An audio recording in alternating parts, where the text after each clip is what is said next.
বন্ধুগণ, সবাইকে নমস্কার। আজকে আমি একটা নতুন রান্না করব। আমার কাছে না, অনেকের কাছেই আমার রান্নাটা নতুন। কচুরলতি, তাতে আমি দেব আমড়া, রসুন, পেঁয়াজ, সঙ্গে থাকবে চিংড়ি মাছ, অতিরিক্ত কিন্তু নারকেল। সবটা মিক্সড করে আমি ফ্রাই প্যানে দিয়ে ভাজবো। কীভাবে ভাজি, কীভাবে মিক্সড করি আপনারা দেখেন। অনেকেই করেন নাই, এবং খাওয়া তো দূরে কথা, করতে না পারে খাবেন করতে গিয়ে। তাই আমি আজকে করি, আপনারা দেখেন, তারপরে আপনারা রান্না করেন, খাবেন। যাই হোক, আমি শুরু করি রান্না। প্রথমে আমি চুলাটা অন করি।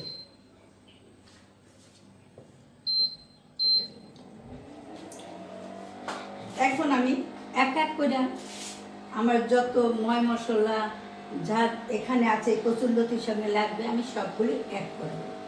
প্রথম দিলাম আমি আমড়া কুচানি দেব, তারপরে আমি কাঁচামরিচ দিলাম, রসুন কুচি, সঙ্গে পেঁয়াজ দেব, চিংড়ি মাছ, তারপরে দেব নারকেল বাটা। এখন এইগুলি আমি এক এক এক এক সব মিক্সড করব।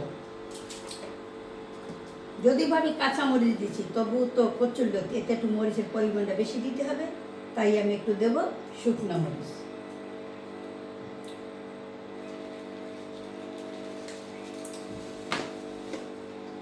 দেব আমি হলুদের গুঁড়া।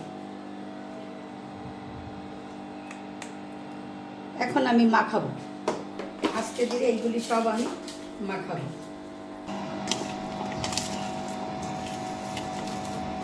এইগুলি আমাকে সুন্দর করে মাখাইতে হবে। মাখতে মাখতে এক সময় দেখা যাবে কি অনেকগুলি, অথচ মাখানে অনেক কম হয়ে গেছে। তাই আমি আস্তে আস্তে মাখাইতে শুরু করব। এখন দিয়ে দেবো স্বাদ মতো লবণ, আর দিয়ে দেবো সরিষার তেল।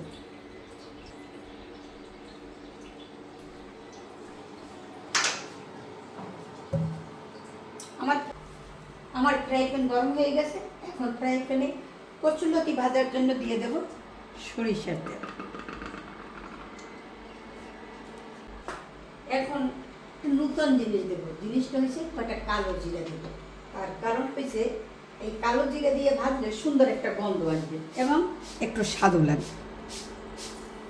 তাই দিয়ে তেল এবং কালো জিরা আমার ভাজা হয়ে গেছে। এখন আস্তে আস্তে আমি দিয়ে দেব কচুরলতি। কচুরলতি, চিংড়ি মাছ, নারকেল, পেঁয়াজ, রসুন, কাঁচামরিচ, সবটাই যেন একাকার, সব এক হয়ে গেছে। আমি সবাই দিলাম। এখন একটু ঢেকে দেবো। ঢেকে দিয়ে আস্তে আস্তে আমি হিট দেব। সরাটা তুলে দেখি কত দূর হয়েছে। আমরা অনেক সময় আছে না, আমরা ভাপা চিংড়ি করি, ভাপা মাছ করি। আজ আমার এইটা হয়েছে, একটা কচুরলতিটা হয়েছে একটা ভাপা কচুরলতি। ভাপার মতো আমি রান্না করতে। দেখেন কত সুন্দর এবং কি সুস্বাদু গন্ধ এখনই। তারপর তো রান্না এখনও অনেক বাকি, মানে এটা আমার করতে হবে খুব আস্তে আস্তে। কচুরলতি প্রায় সিদ্ধ হয়ে গেছে, আর একটু সময় লাগবে। আর কিছু সময় পর আমি অবশ্যই নামাতে পারি। তাই দেখেন এখনই আমার এই কচুরলতি ভাজা কত সুন্দর লাগে। এখন আমি দেখি সরাটা তুলে রান্না আমার কত দূর।